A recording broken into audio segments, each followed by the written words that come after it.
Hi, and welcome to another episode of the Latina Leadership Series. I am your host, Anjelica, and on today's episode, I have Teresa. Well, actually, it's Dr. Maria Teresa Hernández Ramirez, but Teresa for short. Um, Teresa, I thank you so much for taking the opportunity. Well, thank you for allowing me the opportunity to talk to you today. I definitely heard very amazing, grand things about the work that you've done and all that you continue to do for this for the state of Texas and also for the region like South Texas and Houston. But before we talk about your career and what you've done so far, I want to get to know you. I want to get to know de donde eres, how did you start doing what you did? I did read a little bit about your background and kind of sort of why you started to do what you do, but I want to hear it from you. Oh, I've had many lives. Thank you so much for inviting me. I was born in Houston, but I grew up, my parents were already living in Rosenberg, Mm. and they were originally from Laredo, but they went to Rosenberg about 2 years before I was born. I was an only child until I was 8, and then my brother was born. And I was my dad's favorite. I went everywhere with him. And he had a funeral home.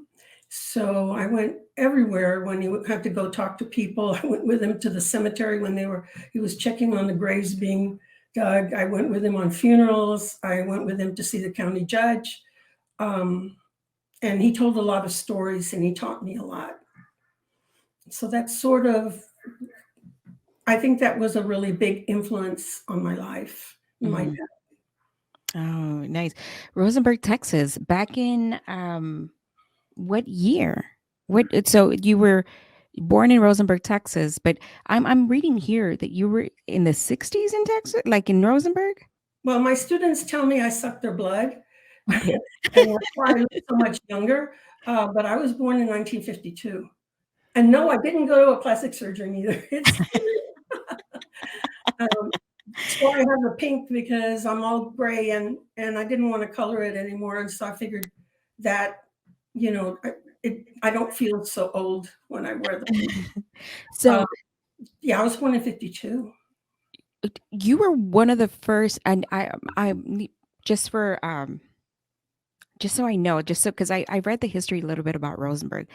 I bought a book and everything because I was like I took interest in like the start of Galveston, the start of Rosenberg, and the start of like all the other little cities, towns that like that adjunct to Houston. But were you one of the first families that was Oh of like Hispanic descent? no, there were families there all the way back. Into the 1860s, 1850s, Hmm. might have been Hmm. more, except, in 1840, the president of the Republic of Texas banned Yeah, all Mexicanos yeah, left. left. But They put them on trains and kicked them out. Put them on trains and like literally like rode them out. well, So actually, some before that. But if anybody in your audience that you know has ever been to this restaurant in Richmond called Larry's Mexican Restaurant, okay. family, they were here in the 1860s and 1870s. Oh The wow. Guerreros, they were here. So somehow or another, they came that early. Mhm, No, but my dad was offered a job. They were working in San Antonio at the time, and mhm. my dad was offered a job at a funeral home in Rosenberg. So he and my mom saw it as an adventure, and they went. But he told me a few years before he died, he said if he would have known how bad the racism Mhm. and the Jim Crow laws and just the attitudes, they were so, so terrible, he would have never gone if he would have known when he made the decision. It was really, really terrible. Did it affect you? Do you remember those times when they Oh, had the yes. signs up of no dogs, no Mexicans inside Uh, stores and restaurants? well, not that part, but Mhm, other things like when I was 6, I was turned away. We lived on when I was 4, we moved to the white part of town, because he moved the funeral home to that site. mhm, And, my little friends and I went trick-or-treating a block or so from our house, and they turned us away, mm. and they said, "Mexican kids, you go back to your part of town." You and then I've been putting together lately, I had a little friend whose father, because I went to Catholic school and there were only white kids, mostly, at least in my class. There were like three other Mexican kids, like in the rest of the school, but almost like all white kids. So I had a friend whose father owned an automobile dealership in town. Mhm. And she was taking ballet, and I wanted to take it too, but they said no. And the people my mother called and they told her no. And so the parents of that little girl called. And so they let me in the class. Mhm. And Mhm. so I took ballet for a few months and there was a recital. And then all of a sudden, after the recital, my mother tells me, "Oh, Miss Betty moved away. You can't go to class anymore." And I was really sad because I liked it a lot. The lady was very, very nice. The other kids were too. And was very disappointed. And I always wondered what happened, but nobody ever explained. And then just lately, I started thinking, well, there was a recital. I had all these costumes. I played a little Dutch girl along with four other girls, and there were a number of other things we did. And maybe somebody complained after the recital, and I couldn't go back. But my parents didn't ever want to tell me. It, racism was very open. It was very apparent, and it continued. And when I still encounter older generations in Texas, and especially in the outskirts of Richmond and Rosenberg, it is still very prevalent. You can, it's unfortunate that you do have older, the generation 80, even late 70s, who take a look back at you when you're like in their surrounding areas or in their space, and which is why I think they still visit the same restaurants, they still go to the same civic club meetings, and it's still very much white, right? So when you walk into like a small diner, you still get looked at very funny. And I've coming from Texas, I've gotten very used to that. So, no, but thank you for telling your living, like telling even part of what you have lived through, and still now. I'm assuming now you live in a very um, Hispanic populated area, because you don't want to feel the discrimination, so you're just like, okay, well, I'm just going to go with the people who are okay with me. Well, I've lived, over the years, I've lived in different neighborhoods. And 9 years ago, my husband and I decided to move back to Rosenberg because he grew up here also. Okay, so you're back there. Okay. But we're living in what at that time was the rich white neighborhood. Mm-hmm. But 70s rich white is not what we think of now. This were large homes. I mean, for us, it was like 2,000 square feet, a lot of Mm-hmm. bedrooms, a lot of pools, but not like the mansions of today. Yeah. So that's what the neighborhood is like where we live, and it has held up really well. But it's of the families that move in, they're mostly Latino, almost all. Yeah. Yeah, they transition. They sure do. Is Yeah. the Okay, I can go into those topics, and that's not what it's about. This is today's is about you and your journey and what you've done. Okay. So, reading a little bit about what you do today. Can you tell us a little bit about what you do today, and how did you decide on that career? Well, I was a social worker. I had a master's in social work, and I worked mostly as a therapist for a number of years, and then I started taking photography classes in my early 40s, and I said, "Oh, this is what I really want to do." And I was very lucky at that time. I was working at an elementary school where they let me take pictures. Mhm. And so one other person and I, we were able to have an exhibition at UH downtown that year. I think that was 95. I kept working there until, it just didn't fit anymore. And then I got a job with the county health department. And normally I'd had a private practice for a long time, but this was like I was making my transition and Mhm. paying off my credit cards and everything to get ready to go back to school. So my last year before I went to school, I worked for the county MHMRA, and U of H hired me to teach a class. And I was like, oh man, this is fun. Because I already had a master's and they needed somebody at the last minute. And that's really when I decided this is it. And so then I started looking around to where I was going to go to school. And I had my daughter in middle school at the time. My son was about to start college, and I was a single mom. So I thought about UT and I went to talk to them and it all went really well. And I thought, well, Rice is here. What the heck? So I made an appointment with the head of the anthropology department because I thought, okay, I've spent my whole life talking to people and interviewing people. Mhm. Anthropology is the same thing, except you kind of don't look for problems. You just kind of look at how things are. And he was very pleased and he had me meet the other professors. So I Mhm. ended up getting accepted at Rice and UT with fellowships, with scholarships. Nice. And so I was 43 when I started the PhD, with my daughter starting high school and my son starting college. Don't ask me how. Well, my mother paid the tuition. My daughter went to Incarnate Word, Mhm. and my son just, he just was really good at finding a way to find financial aid. And of course, we paid his books and different things, but he always was able to figure it out. Yeah. Um, and so I finished the PhD when I was 48. Mhm. Mhm. And in the meantime, I had to live in Mexico for a while. And that's really basically how I met Jacqueline, Mhm. as my daughter and I went and lived in Monterrey, Mhm. because you have to do what they call field work. Your PhD project has to be, generally should be like in another area internationally. And that was the closest I could think of. So I was really good friends with her husband's cousins. And they took me to Monterrey to meet other cousins. And eventually all the cousins got together, and that's how I met all of them. Ah. So you lived in Mexico, and then I've seen that you've lived in other areas, and so you also wrote some books. Yeah, well, the Monterrey thing turned into a book about Nuevo Mhm. León and helped me with my Spanish a lot because I could speak it, but not very, very well. So everybody I was with always helped, and I'm sort of fluent now, sort of. Sort of fluent. So am I. I do a lot of Spanglish, and I turn around a lot to my husband. I was like, "What is that? How do you translate that word?" And he's like, Yeah, "I don't I'm always asking. know." I can never get it right. But so you've written these books.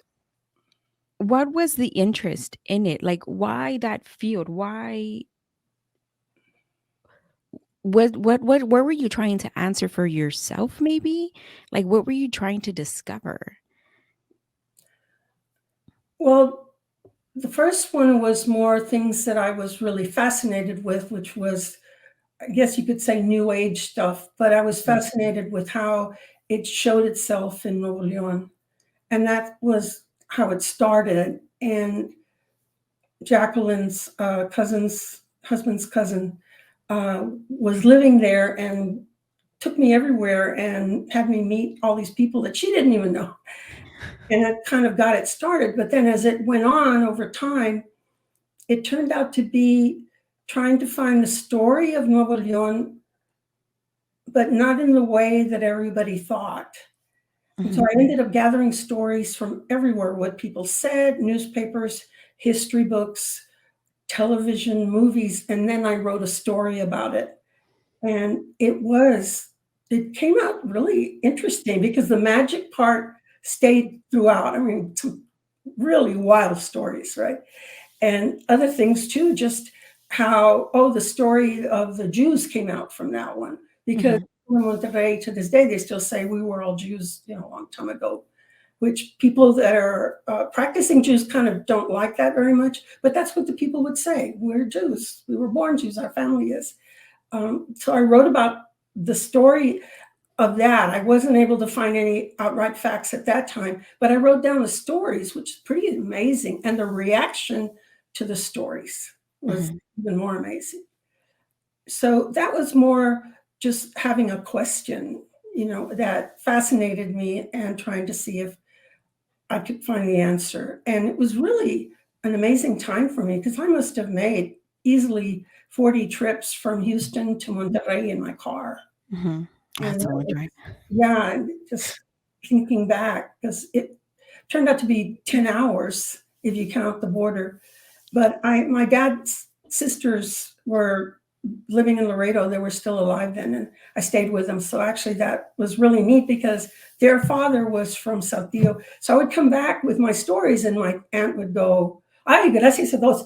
Dios gracias. Thank goodness our father came here, that he didn't stay. I mean, the attitudes weren't the nicest, but it was so fascinating to see how they saw it, that they Mhm. ended up living on the American side. And thank goodness their father decided to do that. So I learned a lot from them, just getting their reactions. Um, Not the nicest, but it was very informative. And I got very Mm. close to them too. Well, now that you bring that up, I did want to talk to you a little bit about how why did you or why do you feel you waited into your 40s to get your doctorate? Well, the master's was natural. I went straight from undergrad to graduate school, but I did apply for one PhD program in social work, and I didn't get in, but it was one of the really top programs. I just It just didn't occur to me. I mean, I thought Mm. about it, and as I got into my 30s, I started thinking, I want to do more. I feel like I want to learn more. I want to learn more, but I didn't have the vision. I had two cousins that got PhDs that were a little bit older than me, and they did education. And I saw them doing it, and I was like already either in school or working, and it didn't call me Mhm. until later. And it was really the photography that where I just sort of let everything go.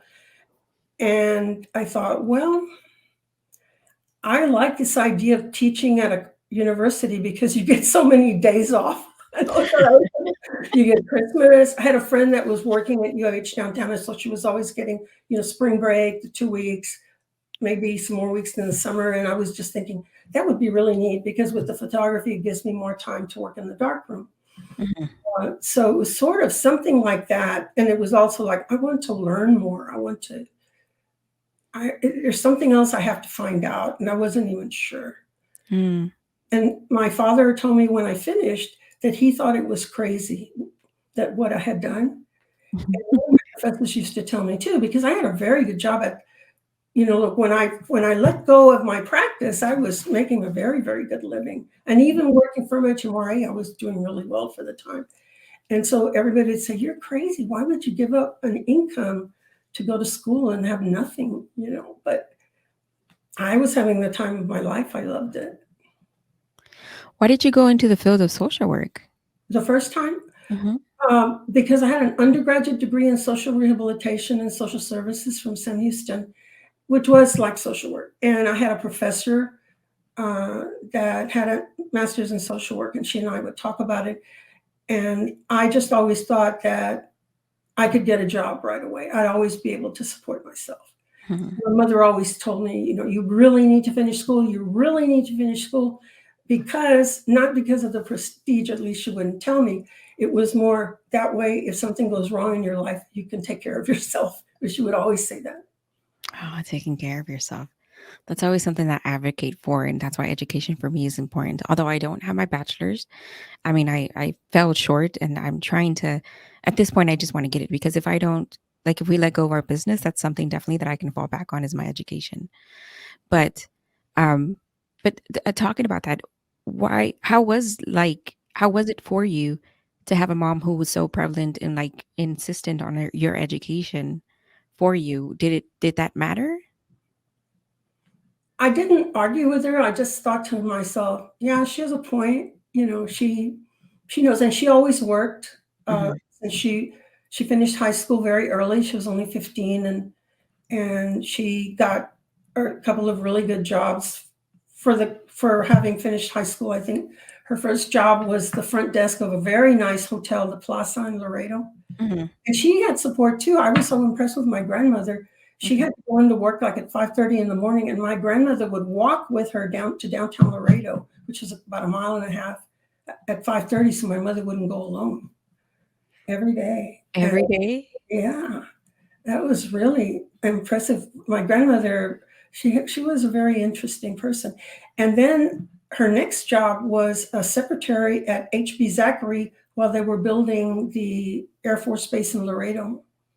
Mm. She had interesting jobs. And then when she got married and they moved to San Antonio, she was the PBS operator, PBX operator at Santa Rosa Hospital. Mhm. So she was always very, very articulate. But she didn't want to go to college. Her brother did, but she didn't want to. She Uh, didn't want to. she, I guess, she just wasn't thinking that way. But with me, she always had a piggy bank to saving money for my tuition. But then there were other things, she didn't really understand why I like to read so much. And she would tell me I would spend too much money on books. It wasn't perfect, right? Yeah. Uh, but she, in her mind, she just thought I had to be able to take care of myself because you just never know. Yeah. That's always my mom's worry too. And so part of her worry is like just in addition to that is just one of the times she told me, if you're going to leave your husband, you have to understand that you're going to be alone. Like that's something that you have to deal with. And I was like, what does that mean? And she's like, well, that being lonely is a big thing. It's and then when I started reading studies on it, and that I think people who live alone or people who are like in their later years, they decrease in their like I don't. It's a whole study, and I was like, okay, I see what my mom was saying, but my mom wasn't. Um, my mom wasn't. She was educated in El Rancho, right? And so she only was able to get like a first or second year would be uh, primaria, like 1 or 2 years of education, and that was it. That was enough for my grandparents to be like, she's good. She can go back to the fields and start working again. But now I understand the importance of education.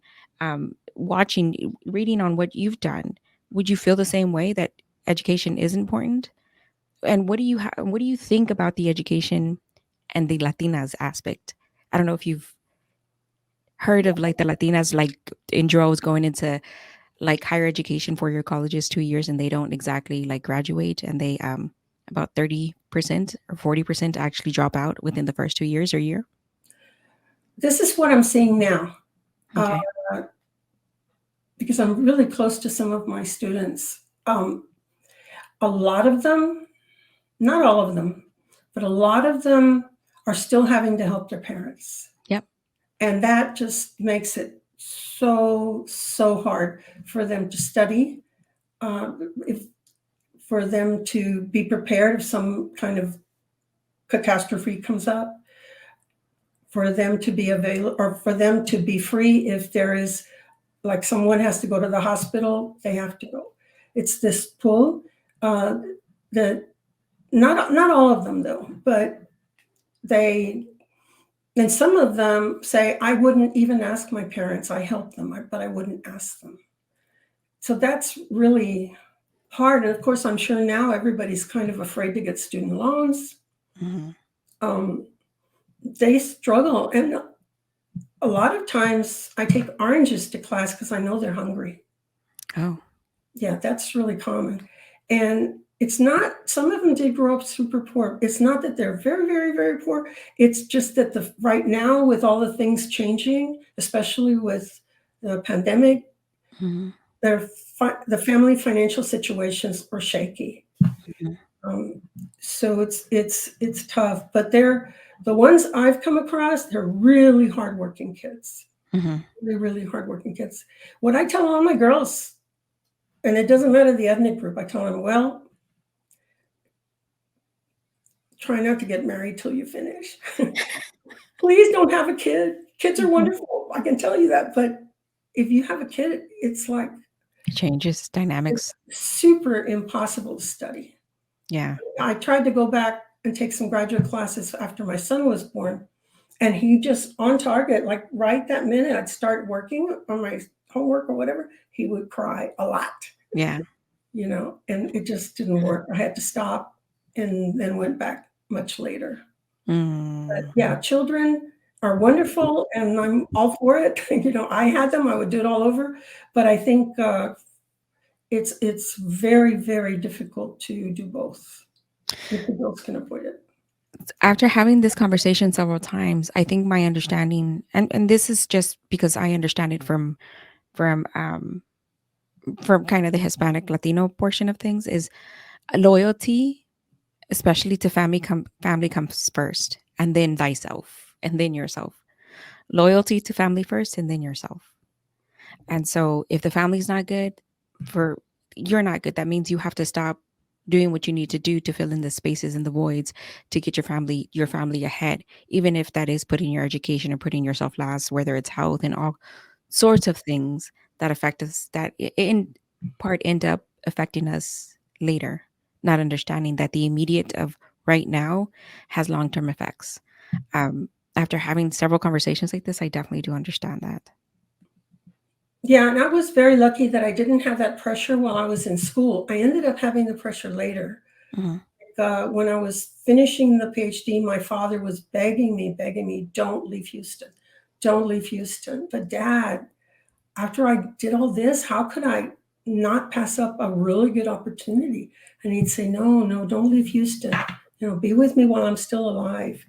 And Mhm. it, it, it was really tough. Mhm. And then one time when I was doing my field work, it was the last part of it, and my brother got very sick, and I really needed to go and come right back. And they said, "No, you've got to come." Sorry about that. Go ahead. You had to come back. My brother was sick, and they said, "You need to come home." I said, "Okay, I'll go home, but I can't stay long, and I'm going to leave Belen in Monterrey with Jacqueline's cousins." And we were all very close. I was very confident that they would be okay. And they were very, very angry that I would leave, even think of leaving Belen, my daughter, in Monterrey. And then when I got there, they didn't want me to leave. And so I ended up just not going back anymore. So I ended the fieldwork before I really wanted to because they kept saying, but your brother's very, very, very sick. You need to stay. Mhm. And it's been, that was hard. And then I went through a phase when was it about 22 years ago, I decided to buy a house in East End. Mhm. I was so excited. And I think now the best thing I ever did, right? My mother was like, like, how could you do this? And why Mhm. would you live there? And you need a 10-foot fence. And I'm saying, Mom, I'm going to live where I want and I feel safe here. I think, and I'm 5 minutes from my job, but she was very, very concerned Mhm. that I had chosen to do that. But I guess, she said that when they were growing up in Laredo, there was a social class difference, and her father always worked, and her mother always sewed, and so they didn't have a lot, but they always had what they needed. But Mhm. she said she and her friends were always class conscious because there were so many kids in Laredo, Mexican kids, that didn't have anything to do with the kids that came from the working class. Mhm. And so, like, you always had to present yourself, very well. Mhm. You'd never go out with a guy, Mexicano, that was from a wealthy family because you knew he would never marry you. Oh, there So was she was always conscious very bias. conscious. Yeah, There was always that conscious biasness that you definitely you mingled with your own class, right. right? That whole the whole oh God, what is that name of that movie? From the wrong side of the tracks. What is it? Greasers? Is it Greasers? Where it's like the whole wrong side of the track type of theory, right? Is you don't mix classes, you don't mix, right? Right now, I see a lot of you don't mix educations. It's not even the money that you're making or not making. It's the kind of education you have or don't have. And I was like, okay, that one's interesting. Pero Teresa, I really, really enjoyed it. Thank you so much for allowing me to have this kind of conversation. Um, I know that we did miss a little bit. So for the listenerships, for the viewers, if I wanted to read your books, where would I read them? Actually, let's name them off. Would you be able to give me the titles of your names of your books? Um, the one about Nuevo Leon, Delirio, the fantastic, the demonic, and the real, the buried history of Nuevo Leon. And they can all be bought through Amazon. The second book was about Sugarland in Fort Bend County, and that was a trip. A lot there that nobody knows. The 95 was no surprise, not for me. That book is called Cemeteries, like plural, Cemeteries of Ambivalent Desire. The let's see, a Mexican graveyard, something like stories from a Mexican, uncovering stories from a Mexican graveyard. Cemeteries of Ambivalent Desire, unearthing deep South narratives from a Texas graveyard. Yes, and that I say ambivalent because Sugarland hated the cemetery, but they also loved it. And the third book is about the secret Jews, as I finally did find a lot of documents in New York. And that's called The Virgin of Guadalupe and the Conversos. Mhm. Let's see. Tell me. Yeah, no, The Virgin of Guadalupe and the Conversos, Uncovering Hidden Influences from Spain to Mexico. Yes, uncovering hidden influences from Spain and Mexico. So yeah, it goes all the way back to things that happened a really long time ago. Yeah. I definitely have to read that book that on South Texas Cemeteries of Ambivalent Desire, because that one, we all know about the sugar clam plantations. We all know about them. We all know, we've heard the stories, right? But they're just stories. And to for what's happened, for those who don't know, in Sugarland plantations was basically a very, they would incarcerate, my theory, only, and I've read this other places, but my theory also is that um they would incarcerate black men and then make them, enslave them to work the plantations of sugar canes, and they never gave them proper burials after dying from on the fields. So they just had massive grave sites for them. Again, I know there's conversations about that, but that's in theory, and that's also my theory.